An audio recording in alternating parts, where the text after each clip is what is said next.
Welcome back to the Politics and Media programme. 2 weeks ago, the government ignored calls by supporters of 5 so-called terror suspects, including Baba Ahmed and Talha Hussein, to halt their extradition to the US. Last week, the government did halt the extradition of Gary McKinnon to the US, and the Home Office also announced that it will review extradition proceedings. So is this a case of racism? Is the government guilty of hypocrisy? Let's take a look at the background to this story. After careful consideration of all of the relevant material, I have concluded that Mr. McKinnon's extradition would give rise to such a high risk of him ending his life that a decision to extradite would be incompatible with Mr. McKinnon's human rights. Politicians and the public alike cheered at the announcement by Theresa May this week that Gary McKinnon would not be extradited to the United States. McKinnon is accused of hacking into American military databases. He suffers from Asperger's syndrome, and his extradition was prevented on human rights grounds. But just 2 weeks earlier, another Asperger's sufferer was extradited to the USA. Talha Hassan was one of 5 terror suspects sent to face prosecution in America after being detained in Britain for 6 years without trial. This has caused campaigners to complain bitterly of hypocrisy. Within the space of 2 weeks, a British citizen with Asperger's accused of computer-related activity is not extradited, while 2 other British citizens, one with Asperger's, engaged in computer-related activity are extradited, a clear demonstration of double standards. However, the Home Office has responded by saying that no 2 cases are the same. The Home Secretary blocked Mr. McKinnon's extradition based on the specific facts of the case.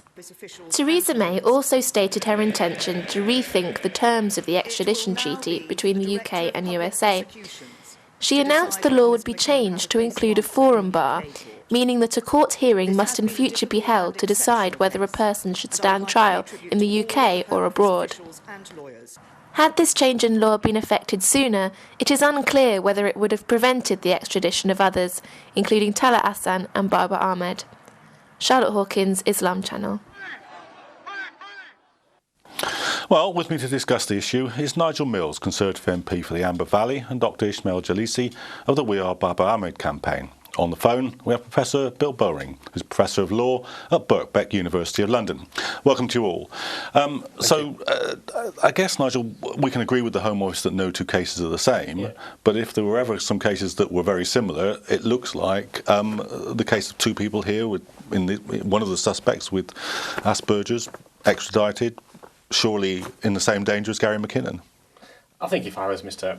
Hassan's family, I would feel exactly that, but we should be careful. I mean, I don't think any of us have seen the medical assessments of both the individuals to know how similar the cases are and how severe their conditions are to be able to actually say that that there is sufficient similarity to make that accusation. But clearly last week's decision was made on the position of Mr. McKinnon's facts, and the Home Secretary was very clear that those were the only grounds that she'd followed. I would note that even from the excerpt that we've listened to just now, the Home Secretary said quite clearly it was because of the severe suicide risk. So Gary McKinnon was an assessed suicide risk. Let's make this clear. Talha Hassan is an assessed suicide risk. And I want to say this clearly right at the start. The case of Baba Ahmed and Talha Hassan is a clear travesty of justice. I'm sorry, sir.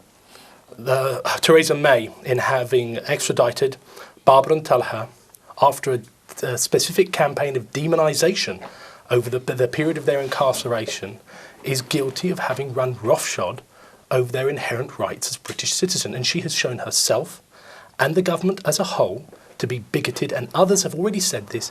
It smacks of institutional racism and, if not even, Islamophobia. Let me bring Bill Bowring in on this. Bill, do you think that there has been a travesty of justice here? Hello, Bill, can you hear me? Well, let me come back to that. Nigel, perhaps you'd like to respond directly to that, because many people will find the disjunction between these cases very, very hard to understand. Well, I think we should say, clearly the 2 cases are different individuals with different facts accused of very different offences. I personally have a view that we shouldn't be having politicians decide individual cases. That should be for the court to do, and actually we should change that. But of course the court would actually have extradited both Mr. McKinnon and the 2 gentlemen that you were talking about. They had been through all the legal process over many years and many times, and they'd always I'm been sorry, there is an found absence of legal process, and what we have here is a set of legislation that was designed, we ask, you give.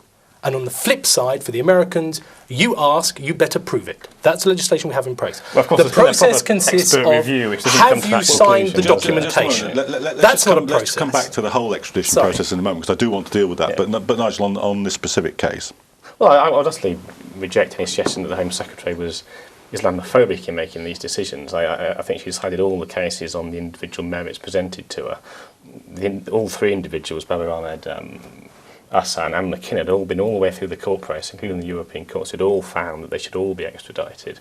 And she chose, based on the medical evidence that she saw that we haven't seen, not to extradite Mr McKinnon, which I think was probably a compassionate thing to do. But I don't think the fact we've come out with a different decision for those individuals, given their different backgrounds and the different things they're accused of, means that that's an Islamophobic decision. I utterly reject that. I suspect that's... Okay, let me bring Bill Boring, who's back with us now. Bill, so do you think that this was a travesty of justice, the way these two seemingly comparable cases were treated? I think the problem here is a problem of the exercise of discretion.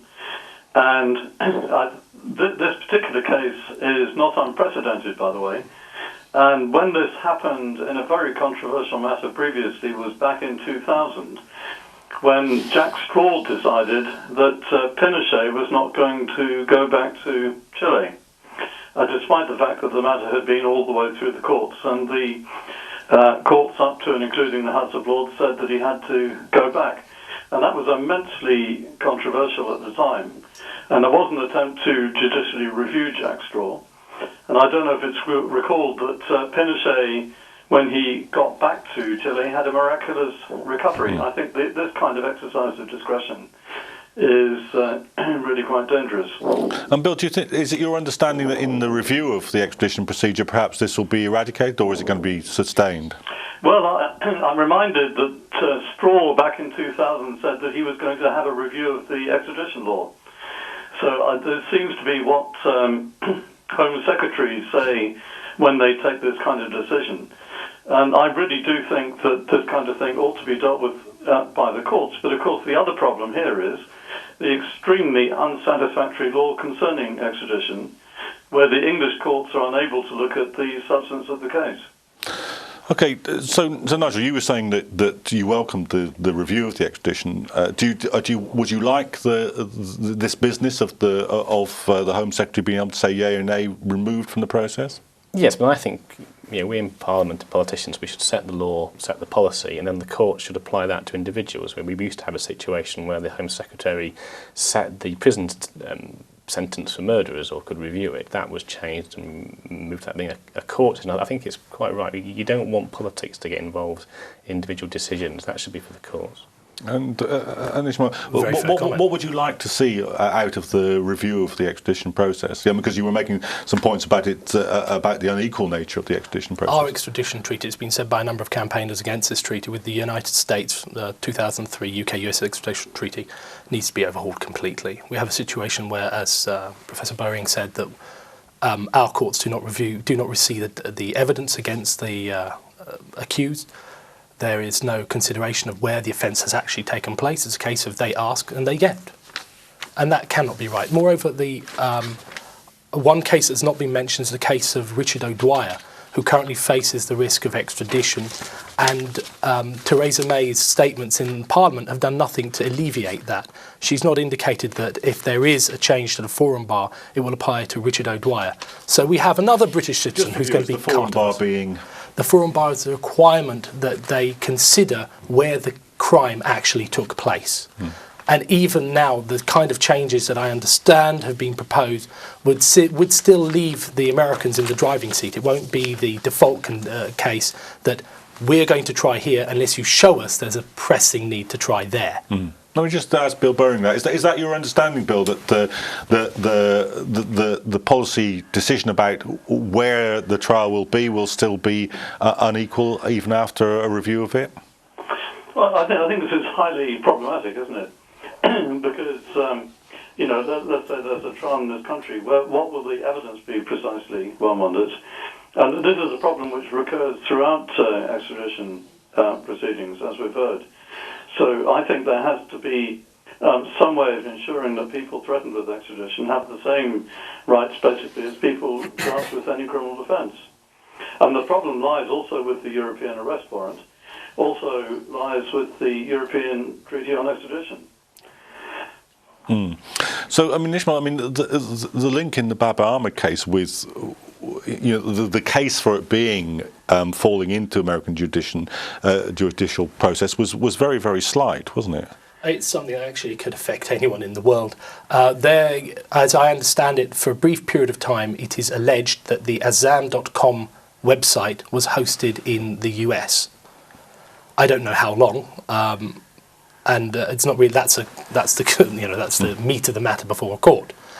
But if you think of it this way, if somebody does something that is illegal in the US, but they use a Gmail account or a Hotmail account, bang, they'd fall under this legislation. Off they go. I mean, Nigel, I think this strikes many people or at least those people who've looked into this level of detail about the case, as quite remarkable, because you do something which is associated with a computer server in the United States, that this would be a case that guarantees that you'll be extradited. I mean, surely there's something that is an offence against natural justice in that argument, isn't there? Yes, I think we all want to see people who are accused of crimes tried for them, given a fair trial, to present their case, and that should be done where the offence has mainly been committed. So if you've solely been based in the UK and the stuff you've been publishing has been written and published in the UK, I mean, you would normally expect that to be tried in the UK.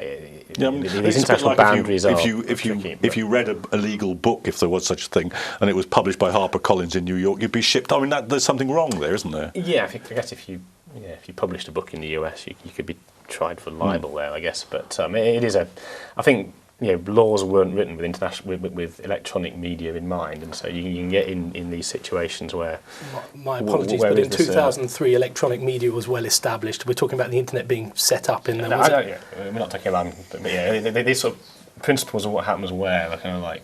I suspect still. It's quite easy. If the guy's sitting in London, we can try him here. We have a perfectly adequate judicial system. We in fact have it was until recently the envy of the entire world. Now other people look at us and they say, "Oh, you cart your citizens off, don't you?" Yeah, you say that. I mean, but no one really argued that Gary McKinnon wasn't a good case for why the Americans should be able to try him for hacking into the Pentagon. Yet he did that, sat at a computer in the UK. I mean, so I think there is a principle there of if the victim or whatever of the crime is clearly based in a country, then there's a different argument. But I do agree with the point. If all you've done is done something which may or may not have been on a server in the US, how would you know? I mean, these sort of people can have servers all over the world. I mean, then I think it should be where you're based that should be looking. I mean, it's certainly true that or at least it's very likely that the person committing the offence wouldn't even know they were doing so. Now, I know that ignorance of the law isn't supposed to be an excuse, but ignorance with that kind of,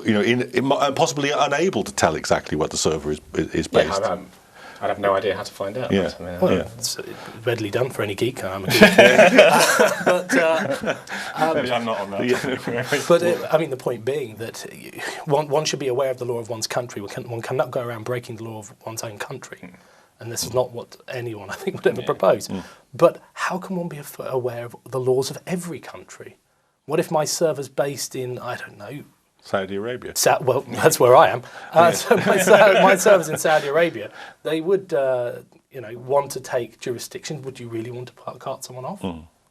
Let me just be Bill. The timing of this falling between the two sets of extraditions, does that strike you as in any way odd? No, I don't think one should read a sort of conspiracy into that. I think what it does show is that the whole system is in disarray, really, when one is able to make these kinds of comparisons. And that's the whole problem when you have an exercise of discretion which is really so arbitrary. What do you make of the argument that we've just been discussing here, that if in this case the server may not have been in another country, that this is in some way makes you fall under the legislation of that country? Well, I think that's a matter which courts should be discussing based on the actual evidence. And the chap is based here in this country, and I think that should be the starting point. Just let me, Ishmael, let me just ask you, what is now happening to the people who were extradited, and are you fearful that the mental pressure will affect them in the way that Theresa May decided it would be a breach of human rights to allow it to affect Gary McKinnon? The regime they are going to go into is going to be something quite terrible, and the UN Special Rapporteur on torture holds it curious enough to be torture. They are currently held 23 hours under lock and key, 23 hours a day, exercised for 1 hour where they get human contact. In the track record of convictions in terror cases is 100% in the United States, and we consider that 98% of all cases are plea bargained anyway. They will then go from there to ADX Florence, which has been described as a clean version of hell, where they will be under solitary confinement conditions. In the US, there's been a massive lobby to try and change this. Currently, the American government does not view this as torture, as opposed to the rest of the world. Even prominent Americans such as, former presidential Senator John McCain, because he suffered this in Vietnam, was quite clear of his view of solitary confinement. In solitary confinement, people go mad, and 50% of all suicide cases take place in solitary confinement. Talha Ahsan, to be very specific, is a vulnerable man. He suffers from Asperger's syndrome, and he is, I stress this again and again, he is an assessed suicide risk, and we really have sold him down the river. Are you worried about this? I mean, surely, whatever you think about the exact conditions in US jails, nobody imagines them to be the kind of conditions in which a mentally vulnerable person should be held for any length of time.